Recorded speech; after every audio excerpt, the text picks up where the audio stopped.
Kelanchal times की खास पेशकश नगर निगम का दंगल। नमस्कार, स्वागत है आपका केलांचल टाइम्स में और मैं हूं आपके साथ महिमा सिंह।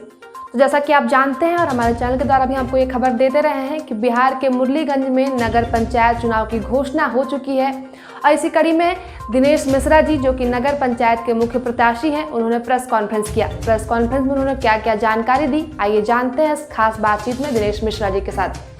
जात की न पात की बात होगी केवल विकास की। मुरलीगंज नगर पंचायत के मुख्य पार्षद प्रत्याशी दिनेश मिश्रा का हर एक वार्ड में तूफानी दौरा जारी है। मुरलीगंज नगर पंचायत की तमाम मतदाताओं में काफी खुशी देखी जा रही है। जन जन की एक ही पुकार, अब की बार केवल दिनेश मिश्रा। तमाम लोगों से मुख्य पार्षद प्रत्याशी ने यह वादा किया कि पूर्व में भी मैंने काफी लंबे समय से आप लोगों के साथ था। जब तक जीवित रहूंगा केवल सेवा भाव ही रखूंगा। विजय तिलक के साथ अपने शहर को स्मार्ट शहर बनाने में लग जाऊंगा। सर्वप्रथम साफ सफाई, कचरा प्रबंधन, चौक चौराहों पर लाइट, शौचालय और सीसीटीवी कैमरा लगाया जाएगा, जिससे कि शहर में लूटपाट, चोरी और छिनतई पर अंकुश लगाया जा सके। सबसे बड़ी बात, भ्रष्टाचार और फर्जीवाड़ा व घूसखोरी को उखाड़ने का काम करेंगे, अर्थात संपूर्ण शहर में दिनेश मिश्रा का ही डंका बज रहा है। मुरलीगंज में दूसरे चरण में चुनाव होना है। मैं यहाँ से मुख्य पार्षद पद का प्रत्याशी हूँ। आप सबों के माध्यम से मैं एक संकल्प पत्र लेके आया हूँ और जो मेरा ये संकल्प पत्र है,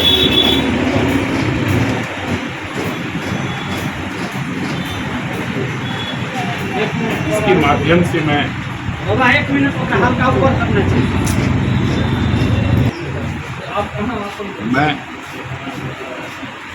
आप सभी मीडिया बंधुओं का अभिनंदन करता हूँ। नगर पालिका चुनाव 2022 का आगाज हो चुका है। मुरलीगंज नगर पालिका में नगर पंचायत में दूसरे चरण में मतदान 20 अक्टूबर को होना है। मैं आज आप सबों के माध्यम से मुख्य पार्षद हेतु मुरलीगंज नगर पंचायत से अपनी दावेदारी को पेश कर रहा हूँ और मैं एक संकल्प पत्र आप सबों के बीच लेके आया हूँ। कुछ बिंदुओं पे हमने काफ़ी दिनों से रहा हूँ और हमें महसूस हुआ है कि कुछ करने का अवसर है। आप सबों के सामने ये संकल्प पत्र जा रहा है और ये संकल्प पत्र ही नहीं, ये निश्चय पत्र है और हम एक सकारात्मक राजनीति की तरफ, जो राजनीति सेवा का है, जो राजनीति विकास का है, भ्रष्टाचार योजनाओं का है, एक अच्छे माहौल में हम सब जो रहेंगे, उसके लिए मेरा एक आज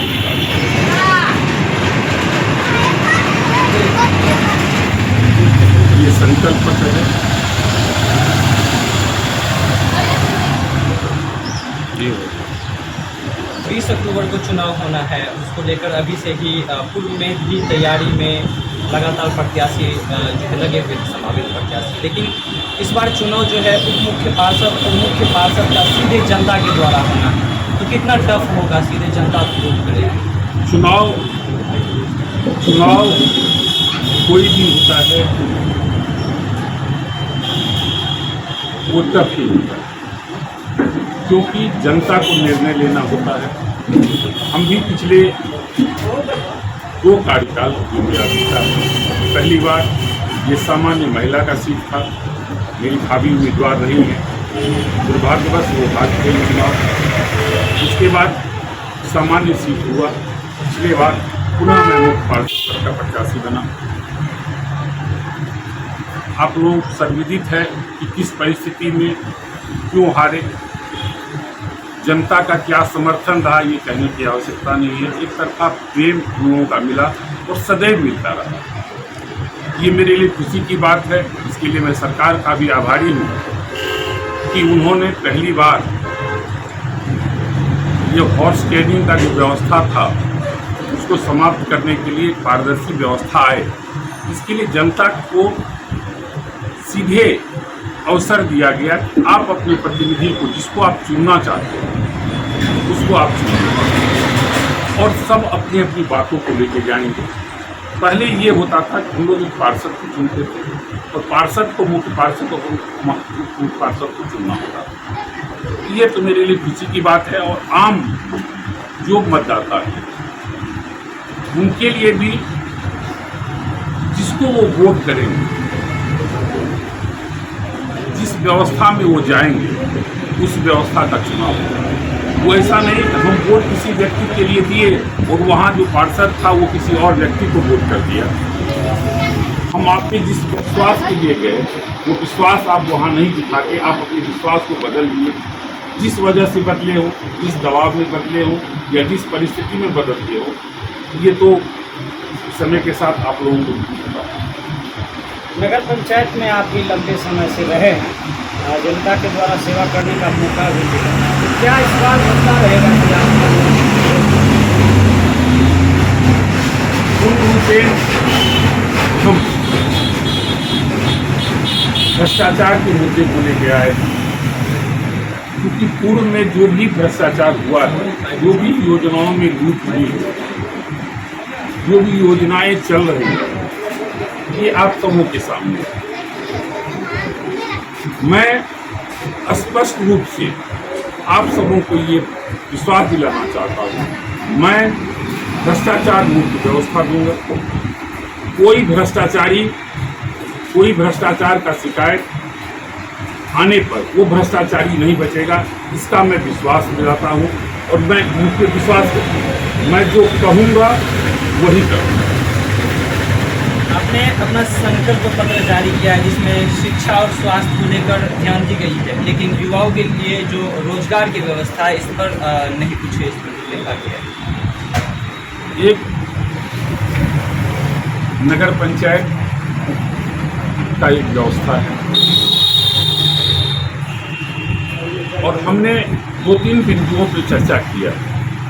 आप सब देखे होंगे सरकार की बहुत सारी योजनाएं स्वयं सहायता समूहों के लिए आती हैं। बहुत सारी योजनाएं उससे उत्पन्न होने वाले, यदि मैं हम स्वयं सहायता समूह का कोई रोजगार कर रहे हैं, मेरे घर की कोई महिलाएं कर रही हैं, एक परिवार लाभान्वित नहीं, सैकड़ों परिवार लाभान्वित होते हैं। और मैं रोजगार का ट्रेनिंग करवा रहा हूँ युवाओं के लिए। मेरे पास एक लंबा चौड़ा खाता है। स्वयं सहायता समूह के लिए भी मेरा एक है कि मैं उनसे उद्योग करवाऊंगा और उसके जो उसका उत्पाद होगा, जो उसका प्रोडक्ट बनेगा, उसके लिए मैं बाजार उपलब्ध कराऊंगा, क्योंकि जब तक उसका प्रोडक्ट बिकेगा नहीं वो उद्योग नहीं कर पाएंगे। आपने अभी कहा कि योजनाओं में काफ़ी लूट हुई, तो आप लगातार सामाजिक कार्यों में हिस्सा लेते रहे हैं, तो क्या मुख्य पार्षद की दावेदारी में भी अगर चुनते हैं जनता आपको, तो क्या उन योजनाओं के लूट पर रोक लगेगी? मैं योजनाओं के पूर्ण रूप से पुनः आपके सामने ये बात बता रहा हूँ और इस चीज़ को आप रख लीजिएगा संकलित करके। और बाद में भी यदि कहीं आपको गलती समझ ली, 6 इंच नाला ढलाई है तो नाला ढलाई 6 इंच ही होगा, वो 3 इंच 2.5 इंच नहीं होगा। और यदि जो संवेदक, जो इंजीनियर इस तरह का काम करेंगे, उसके लिए उचित दंड, उचित कानूनी कार्रवाई विलंब से नहीं हुई, तुरंत।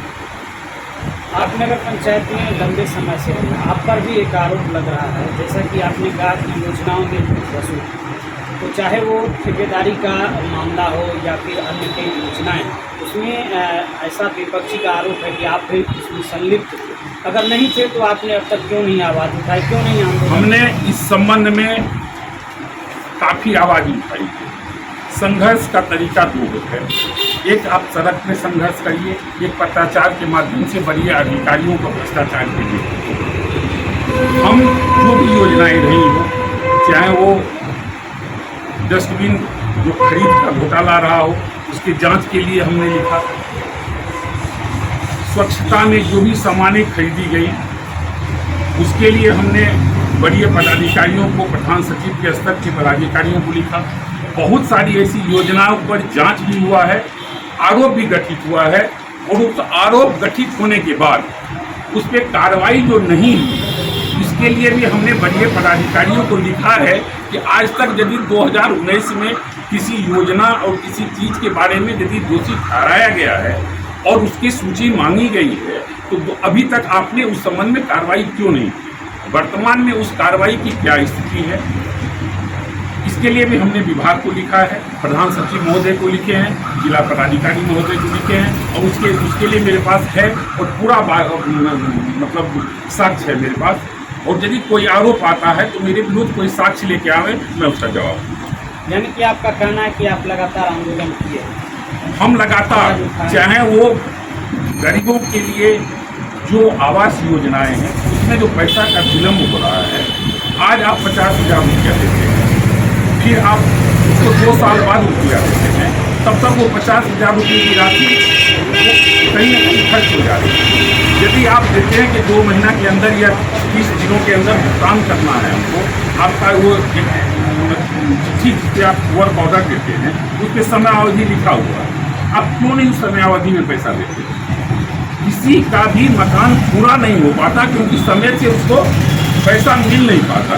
इसके लिए भी हमने कार्यपालक पदाधिकारी महोदय को समय समय पर उनका ध्यान आदेश दे रहे हैं कि आप कम से कम लाभुकों को जिनकी सूची में का नाम आ गया है उनको आप पैसा विलम्ब दें, क्योंकि गरीबों का आसरा है, वो अपना घर तोड़ के बनाते हैं, उनके पास ज़्यादा ज़मीन नहीं होता।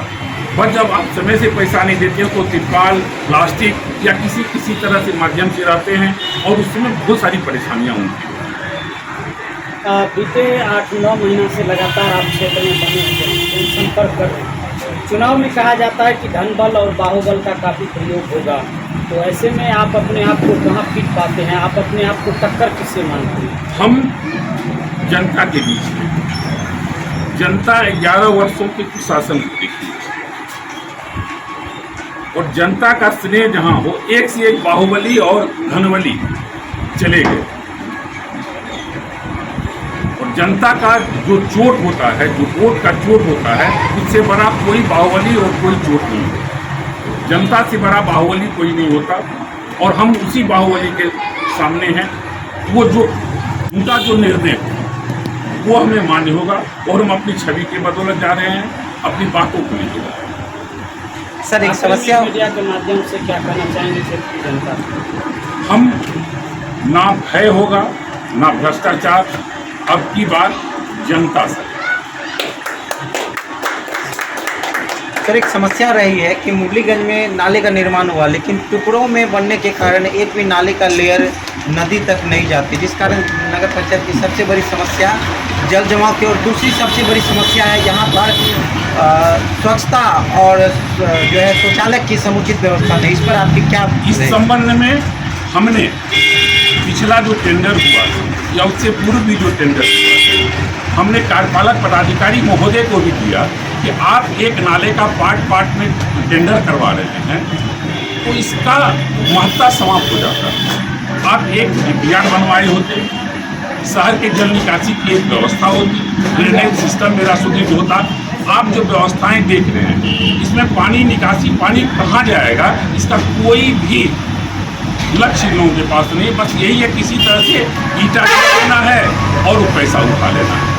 अभी जो काम हुआ था पहले, उस नाले को तोड़ा जा रहा है, उसका ईट कहाँ जा रहा है पता नहीं, पुनः उसी पे निर्माण हो रहा है।